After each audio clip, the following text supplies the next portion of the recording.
Hello friends, வணக்கம். Welcome back to my channel. நீங்கள் இது வரைக்கும் நம்ம சேனலை சப்ஸ்கிரைப் பண்ணாமல் பார்த்துட்டு இருந்தீங்க அப்படின்னா சப்ஸ்கிரைப் பண்ணிவிட்டு பாருங்கள்.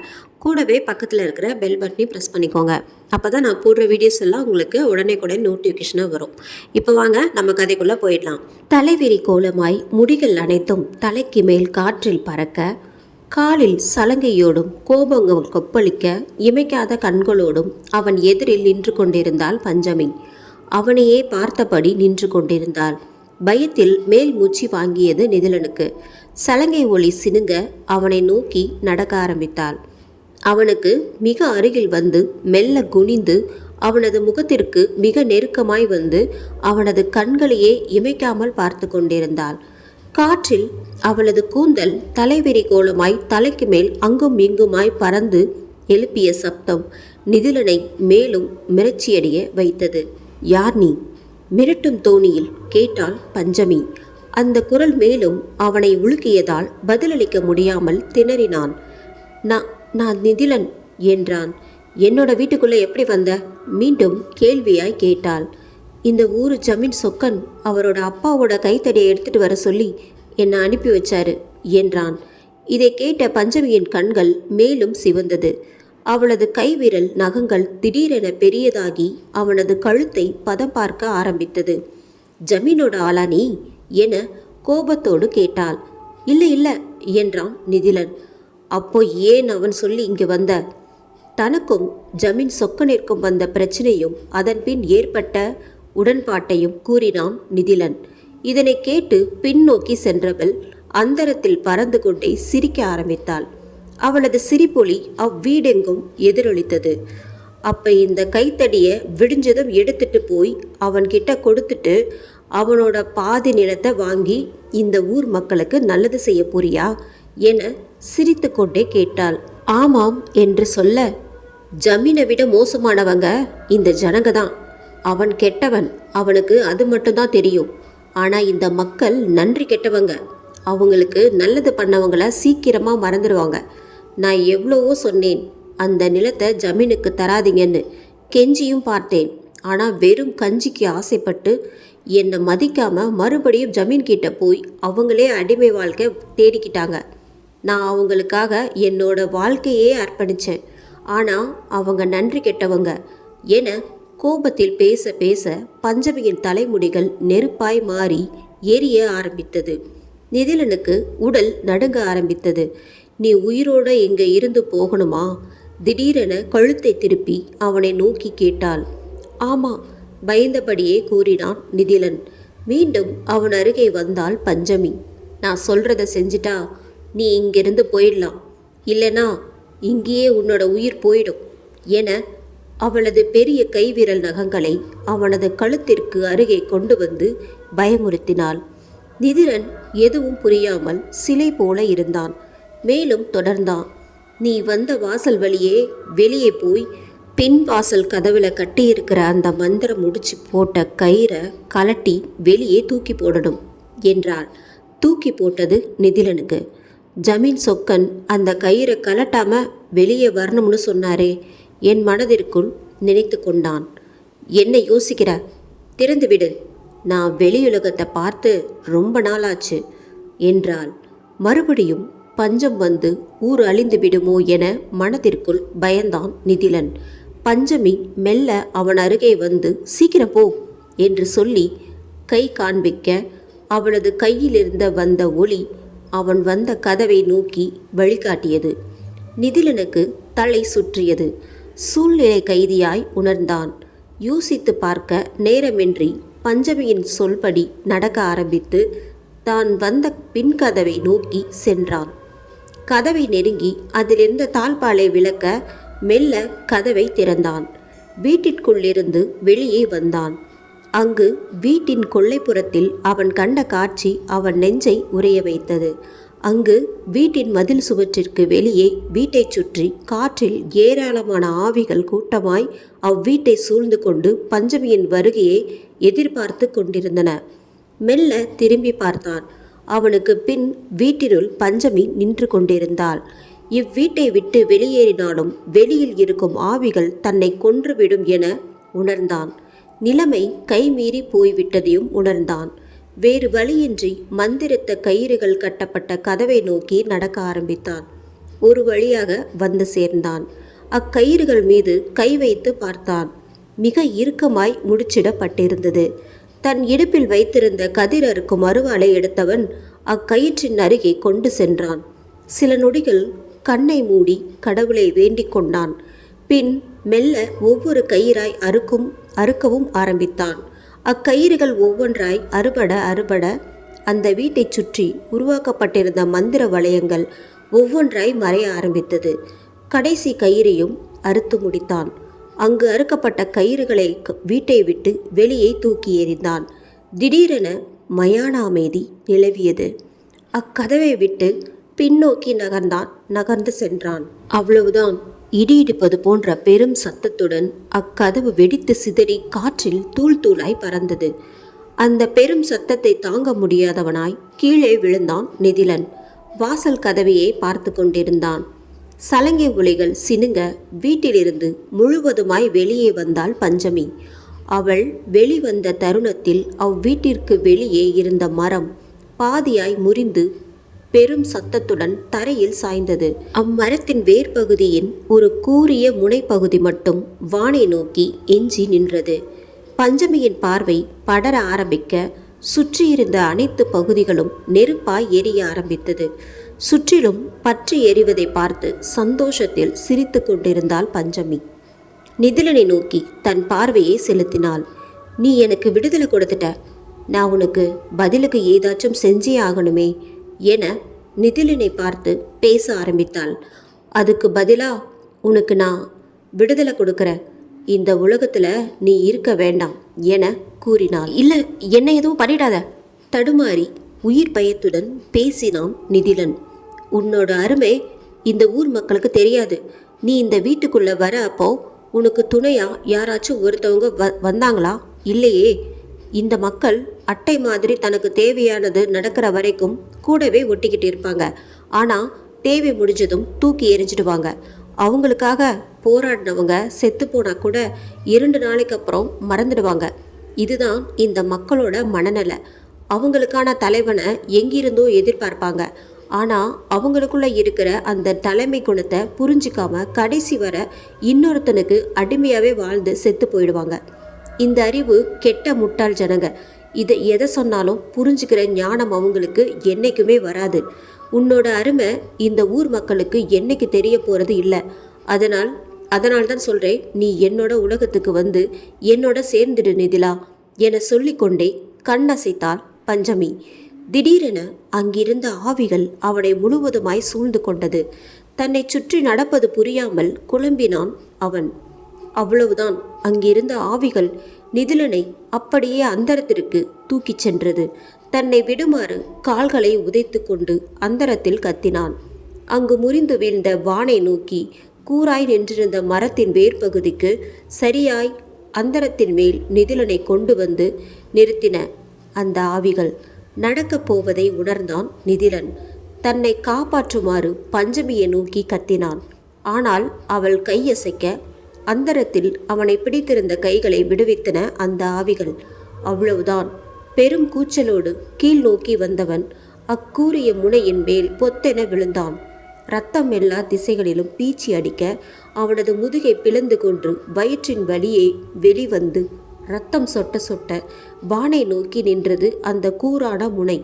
துடிதுடித்து இறந்தான் நிதிலன். அம்மா என கத்திக்கொண்டே கண் விழித்து எழுந்து உட்கார்ந்தான் நிதிலன். சுற்றி இருள் சூழ்ந்திருந்தது. ஒன்றும் புரியாதவனாய் அங்கிருந்த இருளை சுற்றி பார்த்து கொண்டிருந்தான். அவனுக்கு பழக்கப்பட்ட இருளாய் இருந்தது. அவனது காலில் வலி ஏற்பட அங்கு தொட்டு பார்த்தவன் லேசான வீக்கத்தை உணர்ந்தான். நடந்ததை புரிந்து கொண்டான். உள்ளே வரும்போது தடுக்கி விழுந்ததான். அந்த அதிர்ச்சியில் மயக்கமுற்றதையும் இதுவரை நடந்த அனைத்தையும் மயக்கத்தில்தான் கண்ட கனவு என புரிந்து கொண்டான். அப்படின்னா இன்னும் பஞ்சமி வரலையா? மீண்டும் பதற்றம் தொட்டி கொண்டது நிதிலனை. கனவில் பஞ்சமியை கண்ட இடத்தை நோக்கி பார்வையை செலுத்தினான். அங்கு படிக்கட்டுகள் இருப்பது போன்ற காட்சி லேசாய் அவனுக்கு புலப்பட்டது. மிரண்டு போனான் நிதிலன். இருள் சூழ்ந்த அந்த அமானுஷ்ய வீட்டின் நடுவில் தனியொரு ஆளாய் இருந்தான். தன்னுடைய கதை முடிந்தது என எண்ணினான். அவனது இயலாமையை நினைத்து அவனது கண்கள் கலங்க ஆரம்பித்து கண்ணீர் தாரதாரையாய் வெளியேறியது. மீண்டும் தரையில் சோகமாய் சாய்ந்தான். அவனது அம்மாவின் ஞாபகம் அவனுக்கு நினைவுக்கு வர, அவங்க எவ்வளவோ சொல்லியும் பேச்சை கேட்காம உள்ள வந்துட்டோமே என அவனது கண்கள் கலங்கி கொண்டே இருந்தது. இனி மறுபடியும் எப்போ அம்மாவை பார்க்க போறோமோ என ஏங்கியவனாய் அம்மா என சொல்லிக்கொண்டே அழ ஆரம்பித்தான். அவனது கண்களிலிருந்து வெளியேறிய கண்ணீர் துளிகள் அங்கு சிறிய குளம் போல் தேங்கியது. சில நிமிடங்கள் அப்படியே கடந்தது. அதற்கு மேல் அழுவதற்கு அவனது கண்களில் கண்ணீர் இல்லாமல் வறண்டு போனது. மெல்ல எழுந்து உட்கார்ந்தான். வாழ்க்கையை வெறுத்தவனாய் வெறுமையோடு உட்கார்ந்திருந்தான். அவனது மனம் அன்று வயலில் நடந்த சம்பவங்களை அவனுக்கு நினைவுபடுத்தியது. வயலில் அன்று தான் ஜமீன் சொக்கனை எதிர்த்து பேசியதும், அவனுடைய அடிமையாளை தான் தனியொரு ஆளாய் அடித்து தூக்கி எறிந்ததும் அவனது நினைவுக்கு வந்தது. தன்னிடம் இருந்த அவ்வளவு வீரமும் எங்கு சென்றது என தன்னைத்தானே சுய பரிசோதனை செய்து கொண்டான். உடல் வலிமையை விட மன வலிமையே சிறந்தது என்பதை முதல் முறையாய் அனுபவபூர்வமாக உணர்ந்தான். தன்னிடம் இந்த மன வலிமை இல்லாததால் தான் அங்கு சுற்றியிருந்த சூழ்நிலைகளே தன்னை இவ்வளவு நேரம் பயமுறுத்தியதை உணர்ந்தான். அவனது மனம் தெளிவடைந்தது. இனி உயிரை தவிர இழக்க எதுவும் இல்லை என்பதை உணர்ந்தான். இறந்தாலும் வீரனாய் இருப்பது என முடிவெடுத்தான். திடீரென மேல்தளத்தில் இருந்து சப்தம் வர ஆரம்பித்தது. சலங்கையின் சப்தங்கள் அவை. மீண்டும் இருள் சூழ்ந்த அதே மேல்தள படிக்கட்டுகளில் இருந்து சலங்கையின் சப்தங்கள் கீழ் நோக்கி இறங்க ஆரம்பித்தது. இம்முறை தைரியமாய் எழுந்து நின்றான். அவனது புடைத்த 2 கைகளும், திமிரிய மார்பு, விவேகமான செவிகள், நிமிர்ந்த தலையும், பயமில்லா கண்கள் என மன உறுதியோடு பல மடங்கு பலம் பொருந்திய வீரனாய் நின்றான் நிதிலன். சத்தம் வந்த திசையை கவனித்து கொண்டிருந்தான். கீழிறங்கிய சப்தம் திடீரென நின்று போனது. அவனுக்கு முன் ஒரு உருவம் நிற்பதை உணர்ந்தான். சில நிமிடங்கள் அமைதியில் கடந்தது. யார் என்னோட எதிரில் நிற்கிறது? தைரியமாய் கேட்டான் நிதிலன். பயந்துட்டியா நிதிலா? ஆணின் குரல். நிதிலன் சற்றும் எதிர்பார்க்கவில்லை. யார் நீங்க? மீண்டும் கேள்வியாய். நிதிலன் இம்முறை பதிலில்லை. திடீரென எதிரில் இருந்த அந்த உருவம் தன்னுடைய கையில் வைத்திருந்த விளக்கை ஏற்ற ஆரம்பித்தது. அவ்விளக்கின் வெளிச்சத்தில் அங்கிருந்த ஆணின் உருவம் தெளிவாய் தெரிந்தது. அவன் நிதிலனை பார்த்து மெல்ல சிரிக்க, அவனது கால்களில் சலங்கைகள் இருப்பதை கவனித்தான் நிதிலன். அவனை நோக்கி நிதிலன் அடி எடுத்து வைக்க முயல, அதற்குள் அவனது தோள்களில் ஒரு கை விழுந்தது. சுதாரித்த நிதிலன் பின் திரும்பி பார்க்க, நல்ல திடகாத்திரமான உடற்கட்டுடன் மேலும் ஒரு ஆண் நிதிலனுக்கு பின்னாலிருந்து வந்து அவன் முன் நின்றான். 2 பேரா என மனதிற்குள் நினைத்து கொண்டிருக்கும் போதே நிதிலனின் வலதுபுறத்தில் இருந்து மேலும் ஒரு உருவம் நகரத் தொடங்கியது. இதை உணர்ந்த நிதிலன் சடாரென தன் வலப்புறம் பார்வையை செலுத்தினான். மேலும் ஒரு ஆணின் உருவம் இருளில் சேர்ந்து வெளிச்சத்திற்கு வந்து அவன் முன் நின்றது. தன்னை சுற்றி நின்று கொண்டிருந்த அம்மூவரையும் பார்த்து கொண்டிருந்த நிதிலனுக்கு ஏதும் புரியவில்லை. நீங்க யாரு? இந்த வீட்டுக்குள்ள என்ன பண்றீங்க? மூவரில் சலங்கை அணிந்திருந்தவன் பேச ஆரம்பித்தான். சொல்றோம் நிதிலா, முதல்ல உன்ன மாதிரி வீரமா நம்ம மக்கள் ஜமீனை எதிர்த்து கேள்வி கேட்டிருந்தா நாங்கள் இந்த வீட்டுக்குள்ளே இருந்திருக்க மாட்டோம். என்ன செய்ய, நம்ம மக்களுக்கு அவ்வளோ தைரியம் இல்லையே என்றான். மேலும் தொடர்ந்தான். என்னோட பேரு சந்திரன். இவங்க என்னோட நண்பர்கள் முருகன், துரை. நிதிலனுக்கு ஆர்வம் தலைக்கேறியது. இந்த வீட்டில் இருக்கிற பஞ்சமி உங்களை எதுவும் பண்ணலையா? மூவரும் சத்தமாய் சிரிக்க ஆரம்பித்தனர். இந்த வீட்டில் பஞ்சமி தினத்தில் எரியிற விளக்கு நாங்கள் ஏத்துறது தான் என்றான் சந்திரன். அதிர்ச்சியில் உறைந்து போனான் நிதிலன். அப்போ பஞ்சமி? அது நாங்களே உருவாக்கின கட்டுக்கதை. இது நம்ம ஊர் பெரியவர் சதாசிவத்துக்கு தெரியும். என்ன சொல்றீங்க? அவருக்கு தெரியுமா? வாயடைத்து போனான் நிதிலன். இந்த வீட்டுக்குள்ள ஒரு ரகசியம் இருக்கிறத பெரியவர் என்கிட்ட சொன்னாரு. அது இதுதானா என்றான் நிதிலன். இல்லை நிதிலா, அந்த ரகசியத்தை கடைசியாக சொல்கிறோம். ஆனால் அதுக்கு முன்னாடி இந்த வீட்டை பற்றி நீ தெரிஞ்சுக்க வேண்டிய விஷயங்கள் நிறைய இருக்கு என்றான் சந்திரன். உனக்கு தெரிஞ்ச கதையில் இந்த வீட்டுக்குள்ளே புகுந்து வீடு முழுக்க பஞ்சமியோட சாம்பலை தெளிச்சா அந்த 3 பேர் நாங்கள் தான் என்றான் முருகன். ஆனால் உங்களை ஜமீன் ஆட்கள் கொன்னுட்டதா பெரியவர் சொன்னாரே எங்களை கொல்ல முயற்சி பண்ணது உண்மைதான், ஆனால் நாங்கள் சாகலை என்றான் சந்திரன். எதுவும் புரியாமல் நிதிலன் முழிக்க கதையை சொல்ல ஆரம்பித்தான் சந்திரன். நாங்கள் 3 பேரும் ஜமீன் வீட்டில் ரொம்ப நாளாக வேலை செஞ்சுட்டு வந்தோம். அன்னைக்கு பஞ்சமியை எங்களோட கண் எதிரில தான் கொன்னான் அந்த ஜமீன் வரதன். ஊர் மக்கள் எல்லாரும் ரொம்பவே கவலைப்பட்டாங்க. ஒரு விதமான பயம் ஜமீன் குடும்பம் மேலே இருந்ததால் எங்களாலேயும் எதுவும் அன்னைக்கு செய்ய முடியல. ஆனால் நாட்கள் நகர நகர எங்களோட மனசாட்சி எங்களை உறுத்துச்சு. தனி ஒரு பொண்ணா மக்களுக்கு அவள் பண்ண நல்ல விஷயங்கள் எங்கள் மனசில் ஓடிச்சு. எங்களுக்குள்ள வெறி ரொம்பவே அதிகமாச்சு. கடைசியாக பஞ்சமியோட சாவுக்கு ஜமீன் வரதனை பழி வாங்கணும்னு நினச்சோம். அதன்படி ஒரு நாள் ஜமீன் வரதன் நிலத்தை பார்வையிட எங்களையும் கூட்டிகிட்டு போய் இருந்தார். அப்போது யாரும் இல்லாத நேரமாக பார்த்து ஜமீன் வரதனை அந்த கிணத்துல தள்ளி நாங்கள் தான் கொன்னோம். அவர் கால் தடிக்கு கிணத்துல விழுந்து இறந்துட்டதா எல்லாரையும் நம்ப வச்சோம். ஆனால் நாங்களே எதிர்பாராத ஒரு விஷயம் நடந்துச்சு. ஜமீன் வரதனை கொன்னது பஞ்சமியோட ஆவிதான் ஊர் மக்கள் பரவலாக பேச ஆரம்பித்தாங்க. அதே சமயம் நாகலாபுரத்தில் ஏற்பட்டிருந்த வறட்சி பருவமழை தொடர்ந்து தவறியதால் பஞ்சமாக மாறி நூற்றுக்கணக்கான மக்கள் இறக்க ஆரம்பித்தாங்க. இது எல்லாமே பஞ்சமியோட பேச்சை கேட்காம நிலத்தை ஜமீன் கிட்ட கொடுத்ததால அவளோட ஆவி இந்த ஊர் மக்களையும் ஜமீன் குடும்பத்தையும் பழி வாங்குறதா நினச்சாங்க. இதை உணர்ந்த ஜமீன் குடும்பம் ரொம்பவே பயந்தாங்க. உடனடியாக மந்திரவாதியை வர வச்சு அந்த வீட்டில் பூஜை பண்ண ஆரம்பித்தாங்க. ஆனால் அந்த மந்திரவாதி ஜமீன் வரதனை கொன்னது நாங்கள் தான்னு கண்டுபிடிச்சிட்டாரு. எங்களை தனியாக வரவழைச்சி பேசினார் அந்த மந்திரவாதி. நாங்கள் வேறு வழி இல்லாமல் பஞ்சமி பற்றியும் நடந்ததை எல்லாமும் அவர்கிட்ட சொல்லி முறையிட்டோம். கொஞ்ச நேரம் அமைதியாக யோசிச்சுட்டு எங்களுக்கு உதவி பண்ணுறதா வாக்குறுதி கொடுத்தார். ஆனால் எங்களோட உயிரை பணயம் வைக்க வேண்டி இருக்கும்னு சொன்னார். நாங்கள் எதுக்கும் தயாராக இருக்கிறதா அவர்கிட்ட சொன்னோம். அதன்படி அவர் எங்ககிட்ட 2 யோசனைகள் சொல்லிட்டு கிளம்பினார். முதலாவதா ஜமீன் குடும்பத்துக்கிட்ட இருக்கிற பஞ்சமி நிலங்களை திரும்ப அந்த மக்களுக்கே ஒப்படைச்சா பஞ்சமி ஆவியோட கோபம் தனியும்னு சொன்னார்.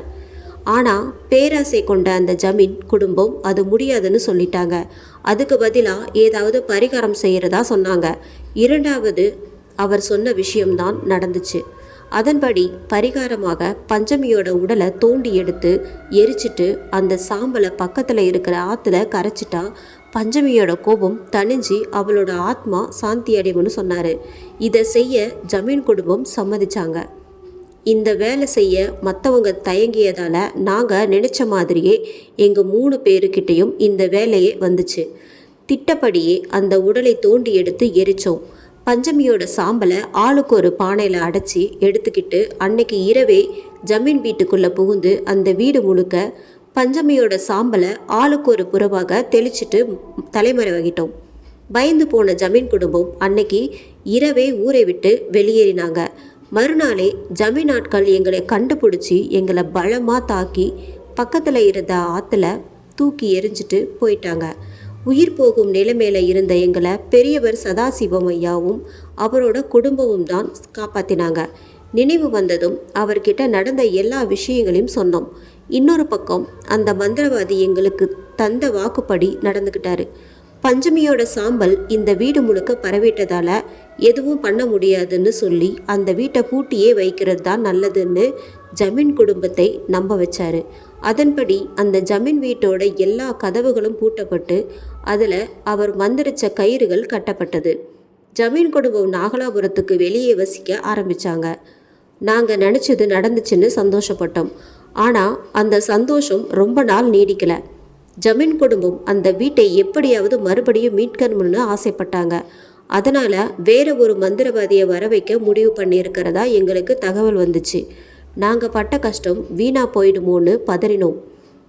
அப்போதான் அந்த வீட்டுக்குள்ளே இருக்கிற முக்கியமான ரகசியத்தை பெரியவர் சதாசிவம் எங்களுக்கு சொன்னார். அது அந்த வீட்டுக்குள்ளே இருக்கிற சுரங்கப்பாதை. எங்களுக்கே வியப்பாக இருந்துச்சு. ஆனால் அதுதான் உண்மை. சதாசிவம் ஐயாவோட குடும்பம் இந்த ஊரில் பரம்பரையாக வாழ்ந்துட்டு வர குடும்பம். அவங்களுக்கு தான் இந்த நாகலாபுரம் பற்றிய எல்லா விஷயங்களும் தெரியும். அந்த வீடு சோழர்கள் காலத்தில் கட்டப்பட்ட வீடு. அந்த காலத்தில் நாகலாபுரம் சுற்றி பச்சை பசேல்னு விவசாய பூமி இருந்ததால் சோழ மன்னர்கள் ஓய்வெடுக்கிறதுக்காக இந்த வீடு கட்டப்பட்டது. சோழ அரசர்கள் தஞ்சாவூரிலிருந்து எப்போது வேண்டுமானாலும் நாகலாபுரத்துக்கு வருவதால் இந்த வீடு கட்டப்பட்டது. இங்கு மன்னர்கள் தங்கியிருக்கும் காலகட்டத்தில் எதிரி நாட்டு படைகள் சுற்றி வளைத்துவிட்டால் அவர்கள் பாதுகாப்பாக வெளியேறுவதற்காக அவ்வீடு கட்டப்படும் போதே அதனடியில் சுரங்கப்பாதையும் மிக ரகசியமாய் உருவாக்கப்பட்டது. அதன்படி இந்த சுரங்கப்பாதை இவ்வீட்டில் இருந்து 2 இடங்களை இணைத்தது. முதல் பாதை தஞ்சாவூரில் இருக்கும் கோட்டையோடும், 2வது பாதை நாகலாபுரத்திற்கு வெளியே இருக்கும் காட்டுப்பகுதியும் இணைத்தபடி உருவாக்கப்பட்டது. இதை உருவாக்கும் பணியில் சதாசிவம் ஐயாவோட முன்னோர்கள் வேலை பார்த்து இருக்காங்க. அவங்க இந்த ரகசியத்தை அவங்களோட அடுத்த தலைமுறைக்கு மட்டும் சொல்லி வந்திருக்காங்க. இந்த ரகசியம் அந்த வீட்டில் 100 வருஷத்துக்கு மேலே வச்சுக்கிட்டு வர அந்த ஜமீன் பரம்பரைக்கே தெரியாமல் பார்த்துக்கிட்டாங்க. இந்த குடும்பம் இந்த ரகசியத்தை எங்ககிட்ட சொல்லி இன்னொரு யோசனையும் சொன்னார் பெரியவர் சதாசிவம். இன்னமும் மக்கள் பஞ்சமியோட ஆவி எல்லாரையும் பழி வாங்குறதா நம்புகிறாங்க. நாம் இதை உண்மையாக்குவோம். பூட்டி இருக்கிற அந்த வீடு அமைதியாக இருக்கிறதுனால தான் ஜமீன் குடும்பம் அதை திறக்க யோசிக்கிறாங்க. அந்த வீட்டுக்குள்ள பஞ்சமி இருக்கிறதா இன்னமும் அழுத்தமாக நம்ப வச்சுட்டா அந்த வீட்டு பக்கத்தில் கூட ஜமீன் குடும்பம் போகாது. அவரே அதுக்கான வழியையும் சொன்னார். மாசத்துல 15 நாளுக்கு ஒரு முறை பஞ்சமி தினம் வருது. அமாவாசையில் இருந்து 5வது தினமும், பௌர்ணமியில இருந்து 5வது தினமும் பஞ்சமி தினங்கள் தான். நம்ம பஞ்சமி பிறந்ததும் இறந்ததும் அதே பஞ்சமி தினங்கள்ல தான். நீங்கள் அதே பஞ்சமி தினத்தில் அந்த சுரங்கப்பாதை வழியாக அந்த வீட்டுக்குள்ளே போய் அந்த வீட்டோட மேல் தளத்தில் இருக்கிற அறையில் இருட்டினதுக்கப்புறம் விளக்கு ஏற்றினா அந்த விளக்கோட வெளிச்சம் இந்த நாகலாபுரம் முழுக்க தெரியும். விளக்கு எரிகிறது பஞ்சமி தினம் என்பதால் அது பஞ்சமியோட வேலைதான்னு இந்த ஜமீன் குடும்பம் ஊர் மக்களும் ரொம்ப சுலபமாக நம்பிடுவாங்க. அதுக்கப்புறம் ஜமீன் குடும்பம் இந்த ஊருக்குள்ளே வர கண்டிப்பாக பயப்படுவாங்க. இதுக்காக நீங்கள் அந்த வீட்டுக்குள்ளே போக நாகலாபுரத்துக்கு வெளியே காட்டுப்பகுதியில் முடிகிற அந்த சுரங்கப்பாதையை பயன்படுத்திக்கோங்கன்னு சொன்னார் சதாசிவம் ஐயா. ஜமீன் குடும்பத்தோட அராஜகத்தை அடக்க இதை விட ஒரு நல்ல வழி இருக்காதுன்னு தோணுச்சு. அந்த சுரங்கப்பாதை சரி செஞ்சுட்டு முதல் முறையாக அந்த பாதையை வழியே வீட்டுக்குள்ளே போய் மேலே இருக்கிற அந்த அறையில் விளக்கை ஏற்றினோம். இந்த ஊர் மொத்தமும் பயந்தது. ஜமீன் குடும்பம் அரண்டே போச்சு. அதுக்கப்புறம் ஜமீன் குடும்பம் சாதாரண தினத்தில் கூட 6 மணிக்கு மேலே இந்த நாகலாபுரத்தில் தங்குறது இல்லை.